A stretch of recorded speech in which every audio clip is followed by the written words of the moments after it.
Good day, everybody. Thank you once again for joining us on yet another episode of the podcast. On today's episode, I have Niza Zulu from all the way from Zambia. She's a phenomenal entrepreneur within the agricultural space, and she's doing amazing work in Zambia. So I'm just going to read out her bio, then we'll start out the conversation. Sunaza Zulu is a dynamic entrepreneur, an innovator, and a sustainability advocate passionate about driving climate resilience, inclusive innovation across Africa. She is the co founder of Biogreen Technology, a pioneering enterprise advancing sustainable aquaculture and empowering small and medium scale fish farmers through eco friendly, technology driven solutions. She's also the co founder of Febi Smart Systems, a forward thinking company that leverages technology to solve pressing community challenges and promote local development.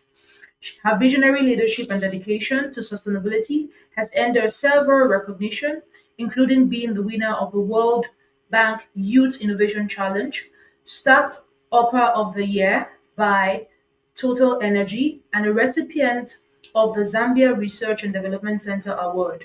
Beyond her ventures, NASA has made significant contributions to global development dialogues through her active involvement with platforms such as UNESCO, IFAP, Working Group in Information Accessibility, and the Food Agriculture Organization Youth Food Investment Coalition and Youth Connect Africa Summit. So, Nazi, welcome to the podcast. Thank you very much. Thank you so much for having me again. I'm super excited to just dive into our conversation. Fantastic, fantastic. Like I was saying to you backstage, your resume is quite impressive, and I was saying to you that the work you're doing within Zambia, particularly in the aquaculture space, is pretty much really impressive. So well done. Thank you so much. All right. So as we delve into the conversation today, my very first question to you is, what inspired you to venture into sustainable aquaculture? Because agriculture is diverse, right? You could have possibly Yeah. done something else. Yeah. So but what inspired you to, delve into aquaculture? And how can young Africans cultivate the mindset to see environmental challenges as opportunity for innovation? So it's like two in one question though. Yes. So I grew up. My late father, was a small scale fish farmer. So I grew up a lot around fish, and I got to understand, just simple things like when to know when fish is fresh, where exactly fish come from, how exactly you procure fish, and just how important fish is in the Zambian diet. And it was only when I went to university, I studied development studies, a Bachelor of Arts. And in our last year, we had a course which was agriculture in Zambia. And one of the topics in that course was aquaculture. And we got to understand some of the challenges that fish farmers are currently facing in our country, how aquaculture is shaping not only Zambia, but the global stage, and just how much demand there is in aquaculture. I got to learn that actually, as a country, we're importing fish, over $131 million worth of fish annually. Then, because I have a background in fish farming, my father was a fish farmer. That information was very triggering for me, and that's how come we ended up doing a lot of research on what exactly these challenges are, how exactly are farmers navigating these challenges, and what exactly can we do as young Zambians or young innovators in order to bring about solutions, sustainable solutions that will create impact on these fish farms. So it was there that we developed and also I was going through a university competition called the Holt Prize. I don't know if a lot of people have gone through it. So it was through the Holt Prize that we did a bit of research. I said, and that year, Holt Prize's competition was food for good. So how exactly can food change certain industries in our country? And I said, okay, we are definitely doing something. And it was then when we won our school competition, then we got accelerated to London for the regionals, and we were among like the top 3. So I said, actually, aquaculture is not just something, important in Zambia. It's also something important the rest of the world, because we were competing against different universities from around the globe. And it was there that we said, okay, we're going to really do something, and we're going to try and create impact specifically in this industry. So, yeah, to just give a little background, that's how my journey in aquaculture began. And the rest is history. We developed a technology, we made sure we registered our business, and we've been trying to push since then. Wow, fantastic. I like how um, for you it was more of seeing the need and then filling out that need. Like there was something, Yes. okay, okay, we're importing so much fish and there's something we can do about it. And just hearing that, the background from your dad being a fish farmer, and they're like, okay, I think I have a little bit of, experience with this. I could then take it further. Oh, Mm-hmm. wow. That's really good. Really, really good. Thank you for sharing that. Then speaking of biogreen technology, can you just sort of walk us through what exactly you guys do first? What's the solution that you guys are providing? So we have developed a smart technology. We call it the Intelligent Fish Farm Febi Smart System. It's our very first technology that we built, and it's patented. So Febi enables fish farmers to monitor their water quality remotely in real time. We've also developed an app which we currently are calling the Biogreen Technology app. So this app is where fish farmers can access information, access trainings, and also access expert advice from our fish farmers, and also from our chief aquaculturists. So in a nutshell, that's basically what we're doing. We're also doing in-person trainings, not just online trainings, where we're able to reach these fish farmers and also provide them with the necessary counsel that they need to help them achieve sustainability on their fish farms. Wow, beautiful, beautiful innovation. Wow. So that means it's more of leveraging IoT for aquaculture. Yes, Hmm. yes, IoT and also AI, especially for the chat box and trainings. Yes. Oh, wow, that's really, really good. So, from your experience in biogreen technology, what innovative solutions has proven most effective in making aquaculture both profitable and environmental friendly? So it's we do understand as a startup that we can't achieve all this alone. We do understand that smart pond monitoring systems are very important in achieving sustainability on these fish farmers. Most fish farmers are using the analog dissolved oxygen, the analog sensors. So if you know, analog is those non-smart devices that you have to go into your fish pond and test your water. Now you can imagine that limits the fish farmer to be on their fish farm pretty much Yeah. every single day.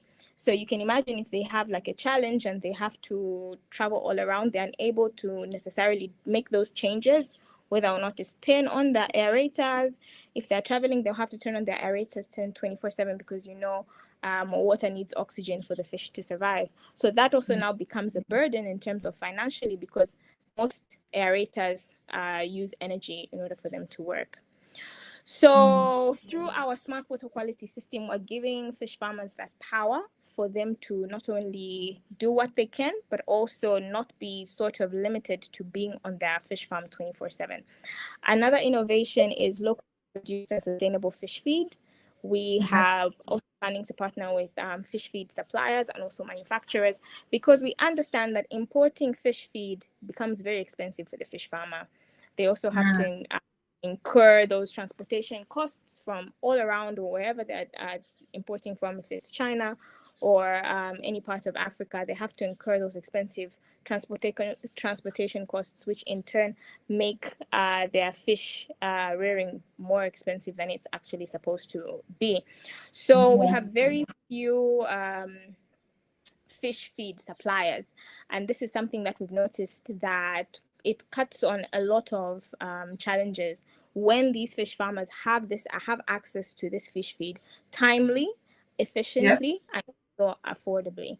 And Mm. also circular waste systems, in terms of utilizing that fish water, which is really nutritious, as it not only has fish droppings, that water can be very, very sustainable for the plants. So in Yeah. turn, we have also reduced in terms of fertilizer for these plants because they're using naturally organic water from these fish farms onto the fish farm, linking aquaculture to crop rotation. So these are some of the innovations that we see would be able to impact the aquaculture sector in the long run. Wow. That's really amazing. Really, really amazing. Yes, they definitely help fish farmers cut costs, increase yields, and also reduce fish farmers' environmental footprint, proving that sustainability and profitability can go hand in hand. Yeah. True. True. Very true.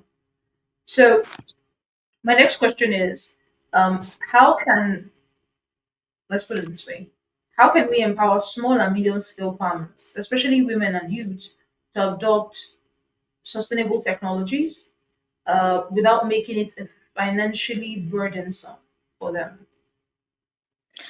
It definitely comes with access to technology, access to finance, and also access to knowledge. We do understand that promoting collective models such as cooperatives that allow fish farmers to access certain innovations as a Yeah. group Hmm. becomes more cheaper, and Yeah. also having fish farmers have that backing of cooperatives. Since you're a group, it becomes easier to not only access finance but also becomes easier for trainings to be done. Instead of you reaching out to one farmer, it becomes more expensive, not only for those organizations that are conducting those trainings, it also becomes expensive for that fish farmer because they are taking up that cost as an individual.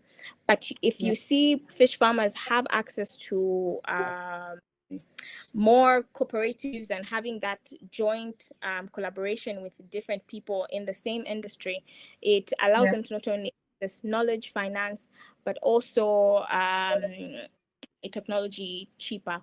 Partnering with financial institutions is also something that's very important. As any small scale anything, it's very difficult for you to access finance because a True. lot of these micro lending institutions have really high interest rates, and also most of these products are not necessarily tailor made to aquaculturists. I True. feel like aquaculture has sort of been put in the background in comparison to agriculture. It's easier for someone in agriculture to access finance. I'm not sure. Maybe it's because it's more affordable. I don't know. Maybe we need more research in that aspect. But it's much more difficult for someone who's purely in aquaculture to access finance, and it is someone in agriculture. So having those inclusive financial models to enable these fish or smallholder fish farmers to have tailor-made packages for them becomes also much easier. Also, building public and partnerships with not only NGOs but government organizations so that they can have these fish farmers adopting sustainable technologies will be really, really great for them. Also, I believe providing capacity building programs to ensure that women and youth can adopt these technologies, this access to finance, access to insurance. I forgot to talk about insurance as well. Mhm. Access to also just maximizing those benefits and ensuring that as fish farmers, we are able to access these packages, not only tailor made for us, but also beneficial to us and for us, and also for our businesses. I believe it will help not only empower the women, empower the youth, but also enable them to adopt these sustainable technologies, also providing them with because we have a tailor-made payment plan for farmers Okay. to access technology. Yes, so we do understand for some fish farmers, accessing our technology becomes very expensive. So we True. have payment tailor-made for aquaculturists, women, the youth, and I believe not only for our technology, but other organizations that are providing innovations in the sustainable aquaculture department. Having those tailor-made payment plans specifically to fish farmers will be very, very beneficial for them, and it will also see a growth in the aquaculture sector. Aquaculture is one of the fastest growing food sectors in the world at the moment, and as our population grows, demand for fish True. protein is honestly Yeah. going to grow as we continue this journey. So we believe that providing these sustainable solutions will see not only demand for aquaculture growing, but also accommodating that demand. Mm. Yes. Fantastic, fantastic. Thank you so much for sharing that. Personally, I want to think about when you say aquaculture doesn't get as much, financing as agriculture gets. Yeah. I would want to say that there's not a lot being said around that as much as agriculture. Agriculture, there's a lot I of agree. amplification. There's just a lot of amplification, regardless of the niche that you are participating in. There's a lot of amplification. So I think that Mhm, with more amplification, more awareness, I mhm, think maybe, and even with people like yourself, within the sector, also doing a couple of things around it would also sort of project the possibilities within aquaculture. So yeah, that's what I would yes. want to be. And wow, for your technology, outside Zambia, do you guys have like users outside of Zambia taking advantage of the technology?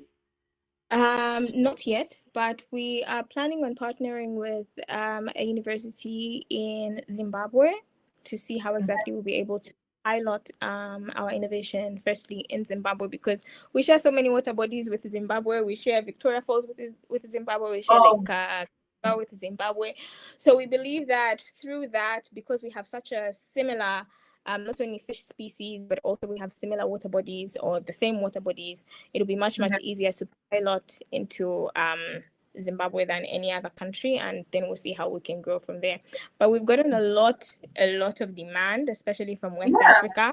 I can tell yeah. West Africa In love Nigeria, if you go to fish. Nigeria, like, people I'm will want sorry. this.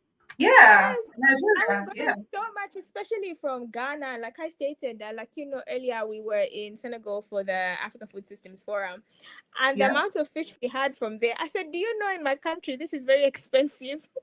How are you feeding me prawn every day?" So I can tell people in West Africa love fish, and I said, this Yeah. is the perfect countries to pilot, and also just to make sure that we're able to grow our business in these countries. Okay, sounds good. I like the fact that you guys are already thinking about that, and I just Yes, pray that yes, it's able to settle we so that are. way. We're relatively new, so we're hoping that we'll be able to pilot into different countries, especially by the end of 2026. Sounds good. Sounds good. Closer. Closer. Fantastic. Okay, so my next question is, um, what would you say? What's like the role that what role can sustainable agriculture play in strengthening Africans' resilience to climate change and ensuring long-term food security? So sustainable aquaculture is one of Africa's most promising pathways towards climate change and also food security. I definitely believe that fish farming not only requires less land, but also emits fewer greenhouse gases in Yeah. comparison to livestock such as cows. So it also provides high protein. In Africa we have so many diseases, kwashiorkor, malnutrition, and we believe that it's not only a sustainable but also affordable source of protein. So by Yeah. adopting climate change aquaculture practices, we are not only conserving water, we're conserving land, but we're also ensuring that low emission of these greenhouse gases. So we can ensure not only affordable but also stable fish production, and also Mhm. even changing with the current climate conditions that are ever changing. So it not only strengthens economies, like I stated earlier, as a country, we're importing fish, over $131 million worth of fish annually. So if we're able to sustainably produce our own fish in the country, especially through aquaculture and not capture fisheries, which make up approximately 70% of our total fish production. So Mm. obviously, capture fisheries, that percentage needs to greatly reduce, because in the end, if you're constantly relying on capture fisheries, you won't be able to feed the population that you're going to have as a country. So through sustainable aquaculture, ensuring that we're not only able to maximize on the cage fisheries, pond fisheries, and different types of sustainable aquaculture practices, we'll be able to see an increase in food security as a country, but also as an entire continent. So these practices are not just developed or adopted in Zambia, but they're also adopted in the rest of Africa to support regional food systems and also regional food security. That ensures that, as a continent, we're self-reliant and we're able to feed our own population. We import not only in Africa, but we import even from the rest of the world. So that's unsustainable, especially when you look at the exchange rate of African countries with other in comparison to other countries from around the globe. You see that we're spending more than Yeah. necessary and more than we're supposed to. So that's the necessary resources that can go to different things as a country, building schools, improving on our healthcare systems. So through sustainable aquaculture, not only our economy is growing, but also contributing to sustainable food security. Fantastic, fantastic. Thank you for sharing that. So my next question now that has to do a lot around like partnerships and collaborations, right? Yes, So yes, yes. how can like maybe like governments, agencies, private innovators, or private investors as well collaborate to accelerate the transition towards eco-friendly and circular food systems? From your own perspective. So obviously, governments create enabling policies and also incentives for not only fish farmers but different industries, and also private sectors also design and also deploy these sustainable innovations, like businesses such as myself. So by aligning our goals and creating core investment frameworks, we'll be able to see these actors jointly creating a pathway towards meeting the necessary goals, or the same goals that will ensure that these systems are not only able to thrive, but they're also able to create the necessary impact on Yeah. ground that they're supposed to. And innovation can be good on paper, right? And millions can be pumped into that innovation. But is it creating the necessary impact on the ground? Are fish Mm. farmers able to feel the necessary change that they are expecting from these not only policies but innovations that are being developed? I Yeah. didn't state earlier, but our innovation is partly government funded. We were lucky enough to have the government believe in our dream and also believe in the business and its potential to create impact on ground. So, is our innovation through the different partners that have come on board to ensure its success, is it able to create that necessary impact that will marry not only the amount of resources that have been pumped into it, but also the necessary change that we're going to see in terms of sustainable aquaculture practices, and also seeing an increases in fish production, an increase in knowledge among fish farmers, among organizations that are working together to ensure that we're not only able to feed our population but also increase on food security. So yes, we will see that where waste becomes a resource and production is climate resilient. Fantastic, fantastic. Thank you for stating that. So, um, there is no venture that doesn't have its own set of challenges, as you progress in development of that venture. So my next question is, what leadership lessons have you learned while driving green innovation, and how can emerging entrepreneurs sort of build credibility and attract partners within the sustainability space? So that's like a two-in-one question. Yes, I believe purpose and persistence attract partnerships. I believe that the more you work towards something, the more people see your drive towards achieving what you plan to. And also, the sustainability space also demands patience. We've been working on our innovation. It was an idea, it was simply an idea in 2023. And from 2023, a lot of people would have given up. We're currently in 2025. So this is 2 years. And this is when we recently launched not only our e-commerce website, our app, and also our innovation.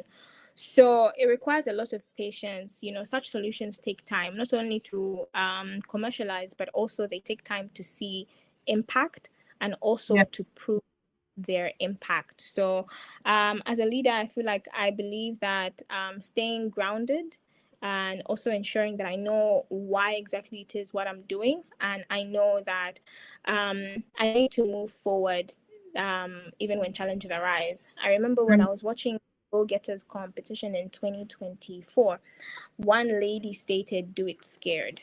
And for some reason, those simple words have stuck to me, because at the end of the day, it's not like you're going to be 100% going to know everything. There's so many things that I've had to learn, not only about innovation. I come from about an arts background, and I'm Yeah. currently running a startup. So obviously, there's been so many things that I've had to learn in such a short period of time, and it's made me scared. Sometimes you have that a bit of like an imposter syndrome, because at the Yeah. time, so many technical words that you're hearing, and you're like, "What is that?" You have to, quickly go and Google. And so through that experience, also being like an emerging entrepreneur, I believe that also creating or building credibility has been very, very important to me, demonstrating our measurable impact. We've been working with the University of Zambia to ensure that we understand we're bringing a new technology onto the market. So you need that credibility, data-driven results, ensuring Yeah. that those things are also able to back you up, and also building sustainable partnership. Building transparent partnerships. You've had to, Yeah. be very, very clear with what you expect, sign collaboration agreements, ensure that every single partner is able to understand what exactly they're bringing on board and how that Yeah. is going to create impact not only in the business, in our startup, but also on ground, and also remaining authentic. Investors, partners, and also founders, I feel like they're drawn to founders that have genuine, that have a credible background, and also that have a clear vision of where exactly they want to be and what exactly they expect in the incoming months, years, or in the future, and what exactly they expect from not only the people that they're bringing on board, but the rest of the partners that they're going to be working with in the future or currently. So yes, being persistent has been one thing that has really helped me move, and also understanding what exactly I'm doing and why I'm doing it. And sometimes you wonder why certain things happen, but I do see why I was exposed to fish farming at such a young age, why I got to see challenges. Sometimes my dad would leave home for weeks because I grew up in Luansha, which is a small town. So he would have to maybe travel sometimes to go and get fish from a different town, and he'll be going for weeks on end. He comes back with the fish and he sells it to the town.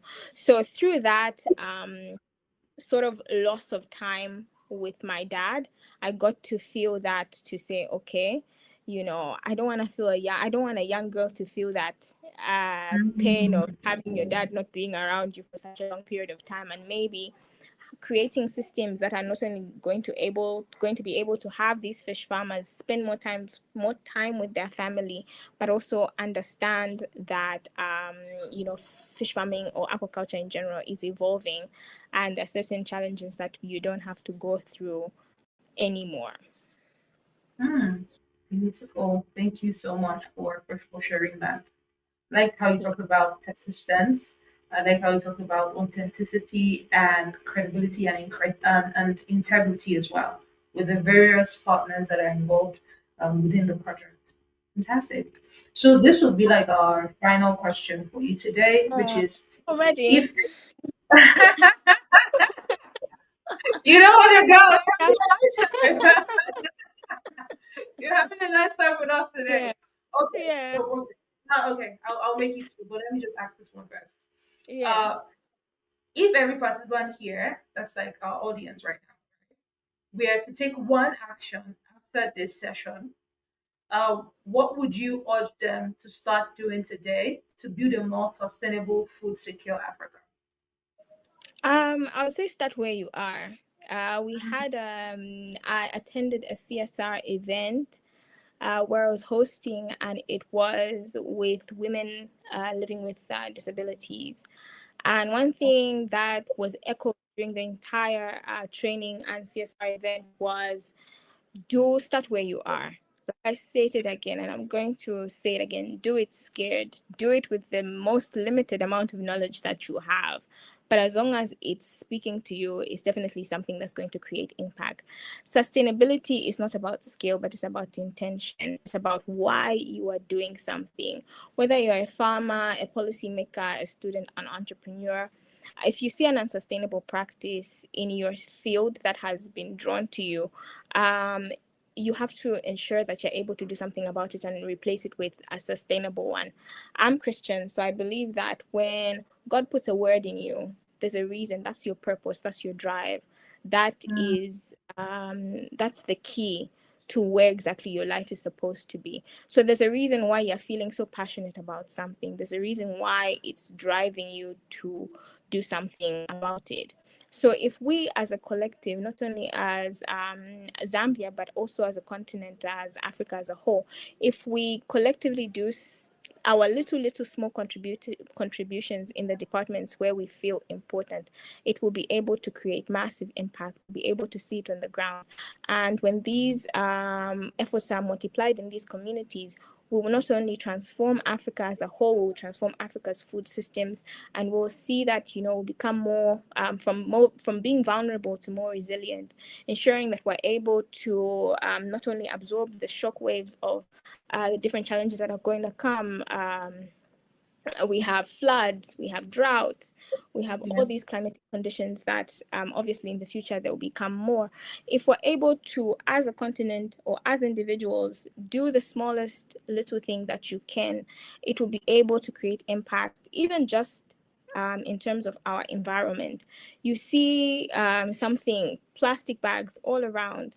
If it's bothering you, there's a reason why it's bothering you. And if all of us push or move from our comfort zones and get into industries that have the potential to not only revolutionize our countries but revolutionize our entire continent, we'll be able to see just how massive this change is going to be on the African continent. So it starts with you, it starts with me, and it starts with the industry that is your calling. Is it politics, policymaker, whatever it is? We as young people, we are the future of the African continent.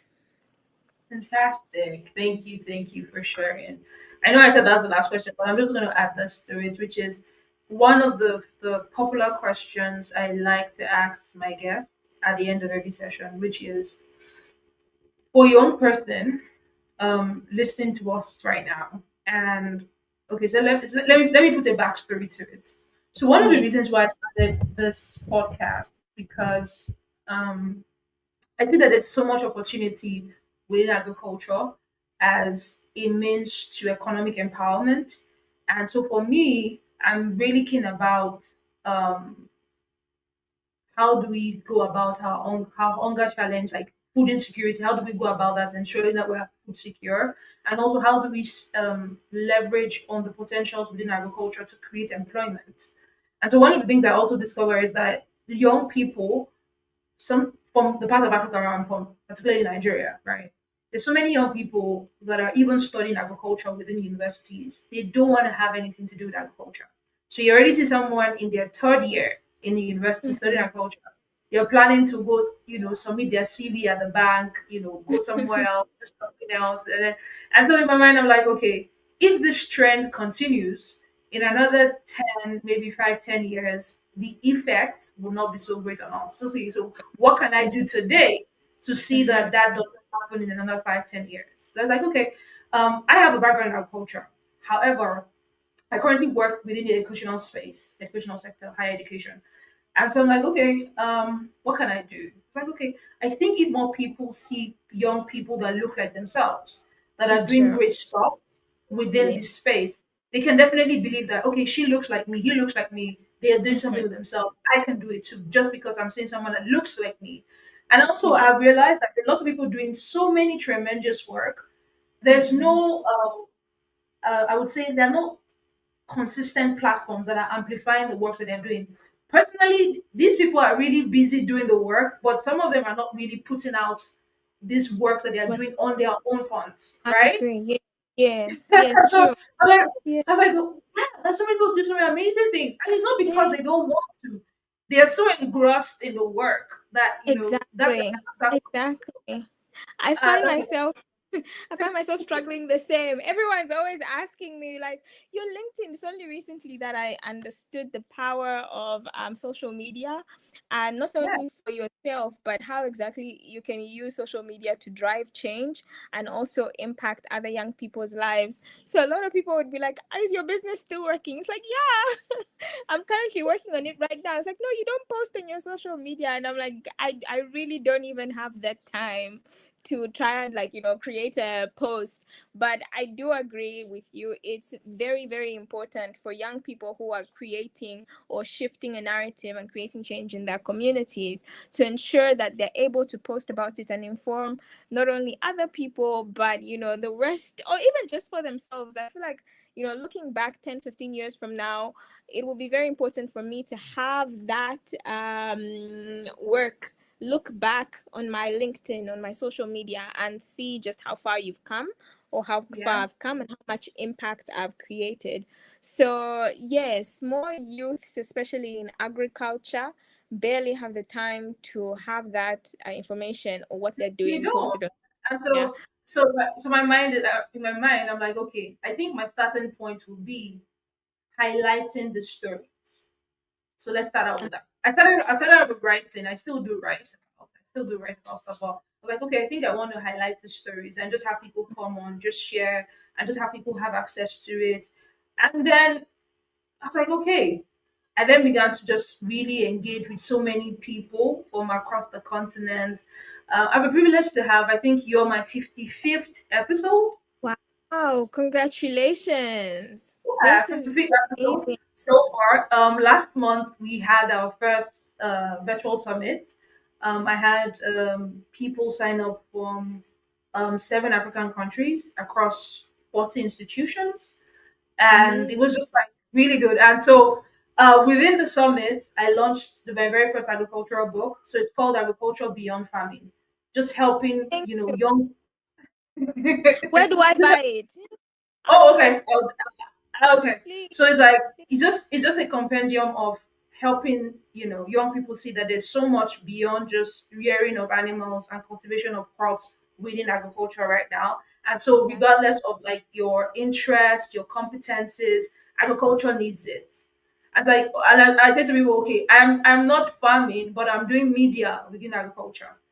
I'm Yes. publicizing things about Also agriculture. very important, creating change, changing a narrative, and also driving that change to ensure that people are able to understand and also see the type of change or work that other young people are doing in a certain industry.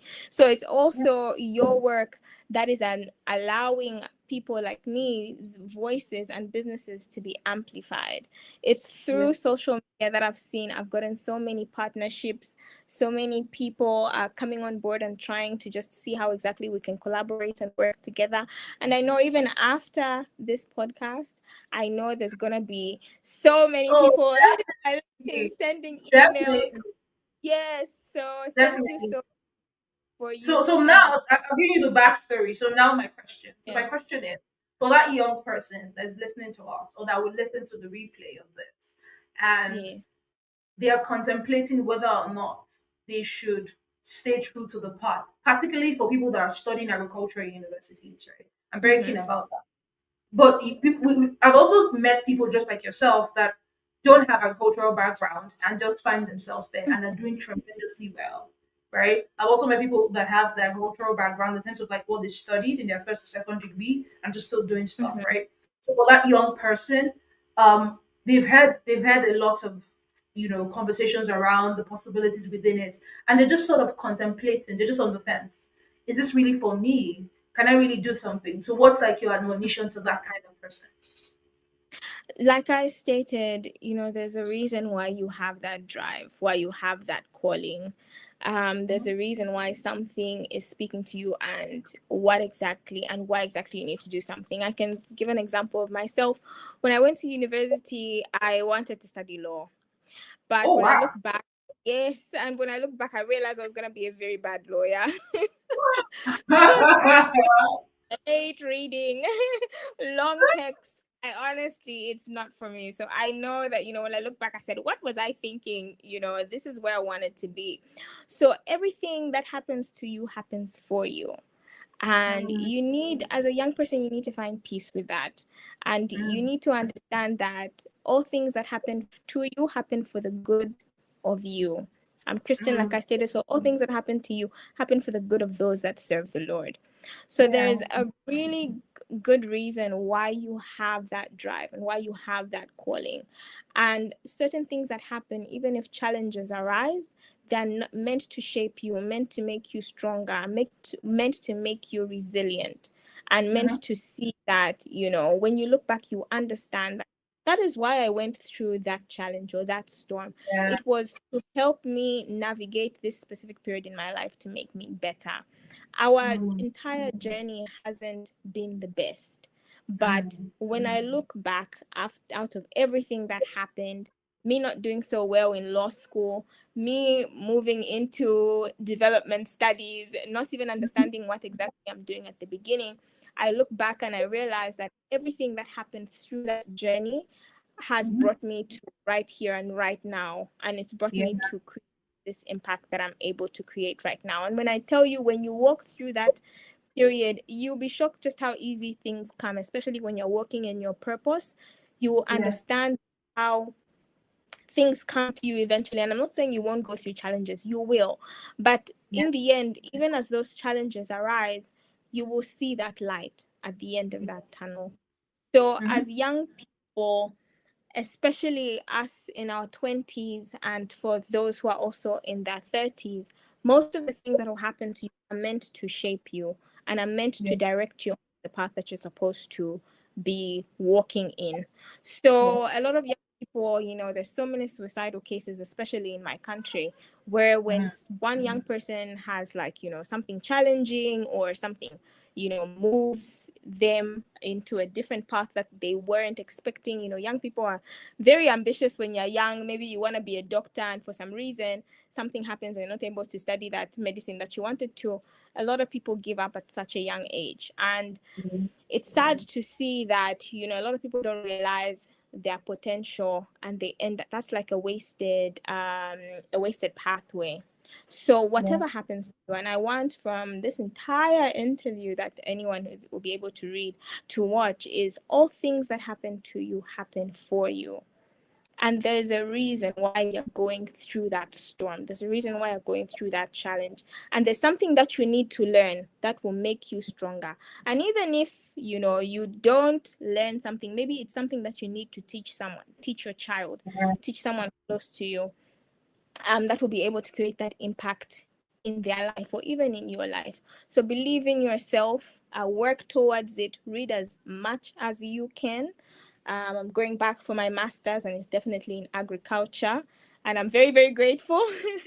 I did development studies in arts. So, like, all things happen for you, because it's much, much easier for me to venture into agriculture with a Bachelor of Arts degree. And it also now just simply exposed me to the aquaculture sector. So that has been my path, my drive, and everything that has happened to me, including the challenges.